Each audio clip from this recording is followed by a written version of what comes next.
Hey boaters, welcome back to the Outboard Dad channel. If you're in the market for a used outboard motor, this video is a must watch.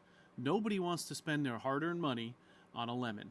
That's why today I'm breaking down the 10 biggest red flags to watch out for when buying a used outboard motor. These tips can save you thousands of dollars and hours of frustration. Plus, I've got two great offers for you. First is my used outboard motor buying guide that will walk you through the details with step-by-step instruction of what you need to do to help to have a better purchase and have a more informed purchase before you jump off any bridges. Second, I'm offering a free 30-minute consultation on your next motor or boat purchase, a $250 value. To claim it, simply email me at keith@outboarddad.com with proof of purchase of my guide, and this consultation can be a game changer for avoiding costly mistakes. All right, let's dive in. The first thing to watch out for when you're running a motor that you're looking to purchase. So you're going to fire this motor up, you're going to listen to it. Do you have knocking sounds? You could have a bad wrist pin like we did for our Mercury motor that we did a rebuild on.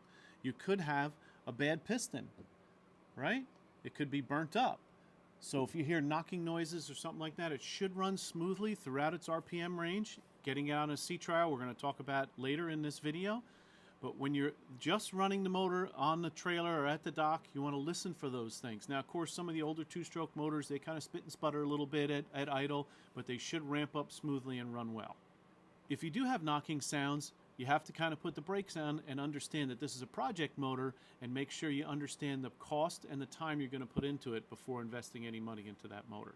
Number two, visible corrosion on the motor. Look around the block itself, the water jackets, see if you have stains. When it's running, see if you have water coming out of any cracks. Where your midsection meets your motor mounts, make sure there's no cracks. Maybe signs of epoxy that someone tried to put over it to disguise it.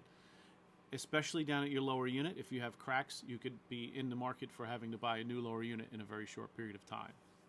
Red flag number three. Cracks in the motor housing itself, right? We're talked about our midsection first. We talk about where it meets the block. But in the motor housing itself around water jackets, make sure there's no cracks there or anything that could have a major failure down the road. Number four, mismatched parts. Now, there's going to be a lot of opinions out there. Please share and comment. CDI, especially on Evinrude, because Evinrude, some of the older motors, it's very difficult to find OEM parts these days.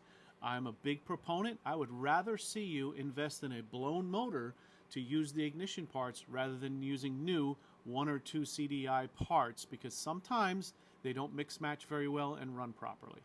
Number five, leaking seals or oil residue. When you kick up that motor or you get it in the water and you're looking, or you're running it on a hose and you see that oil down there, you have to be concerned about where that's coming from. If it's a 4-stroke motor and you pull the dipstick and you have milkiness in there, time out. You got to make sure that you don't have a problem with this motor. That could be internal. It could need a rebuild. It may not even be worth a rebuild. So watch out for those red flags. Number six, compression readings. I'm a big proponent. Talk about it in a little more in depth in my used outboard motor buying guide to do that compression check. If I have uneven compression, then I'm going to have to consider rebuilding that motor. Now, I can use my scope here and I can look inside the cylinders and learn a little bit more, but the only way to know for sure if they're off balance would be to pull the heads and get a good look at it, and that's going to take time and money. So buyer beware. Red flag number seven, poor maintenance.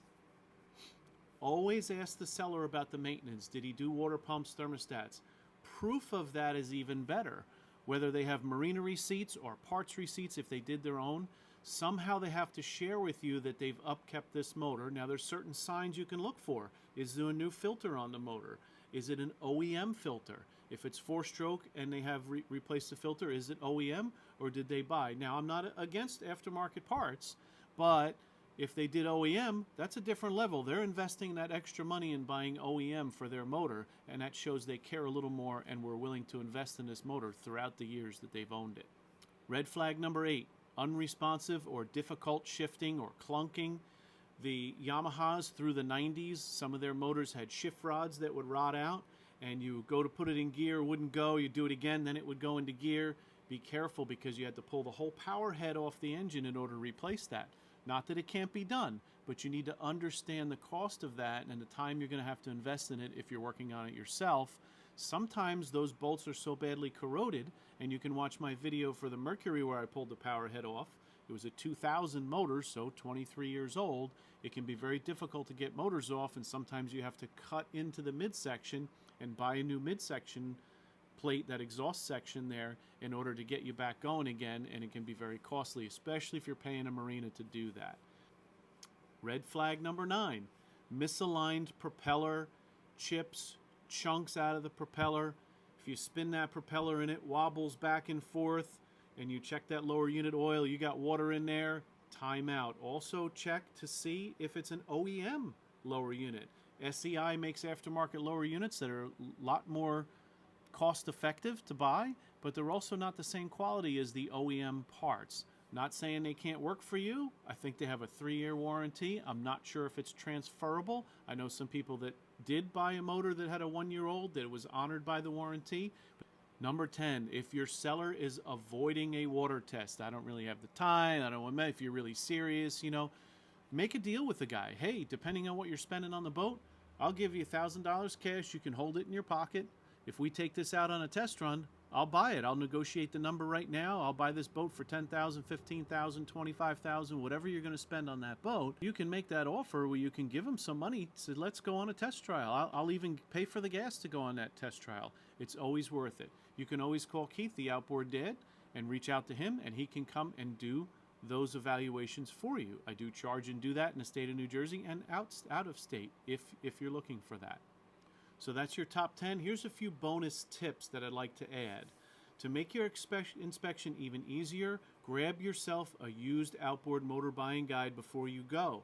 This way you flip through and you don't forget things to check. Even I've gone out before I had a guide. What did I do? I made my own checklist, right?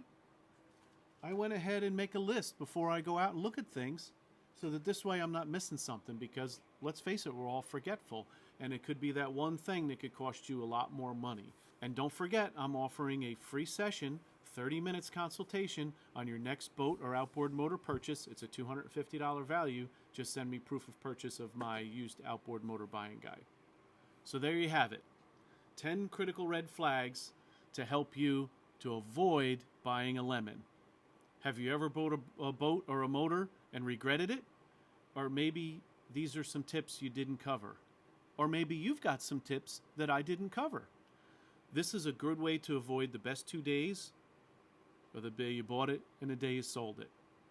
So let me know in the comments below if you have any tips that we can share with other boaters so they can have a better boating experience. Don't forget to like this video, subscribe to the channel, and grab a copy on Amazon of a used outboard motor buying guide and get your free consultation. Until next time, this is the Outboard Dad helping you make smarter decisions on your next purchase. Have a great day.